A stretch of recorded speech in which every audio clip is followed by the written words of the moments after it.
You know, Barkha ma'am, I don't think I did. For a very long time, I don't think I went about it in the way that one should have gone about it. In what way? I think for me, there were many things. So I feel like when we had her, my life was completely different.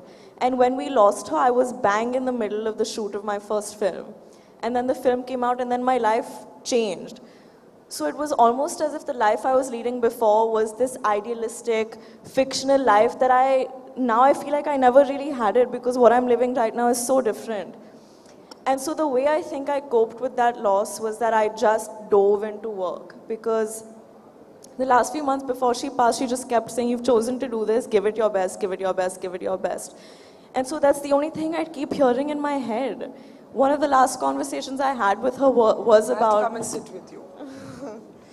You know, because you immersed yourself in work, basically. Yeah.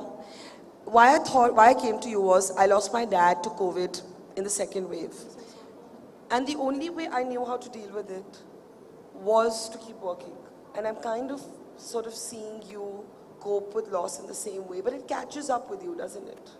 It does, and you know, that's what happened during COVID because I was forced to spend a minute with myself and a minute with my thoughts, and I realized actually how damaged I was. I realized how I was just... Blocking it out? Yeah, I was like almost like a zombie. I was just on a hamster wheel doing things I didn't even need to do, like in a race that I didn't need to be in, mentally with myself. And seeking the company of people that I didn't really even want in my life, just to like fill a void. And I think another aspect of it that I reflected on and that I think really messed me up was that the validation and approval that I sought out from my mother, that I think all of us do from our parents, I gave the audience that responsibility. So I started seeking that from them. And then feeling terrible if it didn't come. Exactly, because I mean, not everyone in the world is gonna love you like they're your mother. And so when my first film came out, I was just like, you know, I'll get the audience's love through mom and it'll be her, and that was stupid of me. Because A, it was my first film, and B, like, you know, with the baggage of privilege and everything, not everyone's like out to love you. And I could have done a better job also. So there were a lot of those aspects. But you know, it isn't easy being who you are, coming on the stage and owning up to the damaged dimensions that we all carry. We're all damaged in different ways.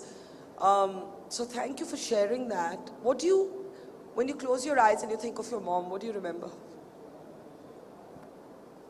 I just remember her calling me Laddu, because she used to call me Laddu.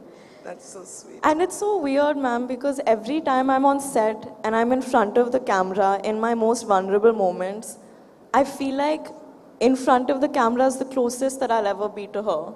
And that's why it's such a sacred space for me. Of course, it was this huge tragedy and there's this feeling of it being a hole in my heart, but there was this horrible feeling of like, okay, something bad's happened. So to justify all of the great things in my life, all of this privilege and all of this, oh, you've gotten everything so easy that I've heard my entire life, I'm like, okay, now something bad's happened. Like, I deserve this. Like, I deserve this horrible thing that's happened to me. So it was this weird sense of like relief, which was so disgusting to deal with. You thought you were being punished for your privilege. Yeah, which is such a weird thing to process as a young girl, trying to process even being a young girl in this world. So it was a lot.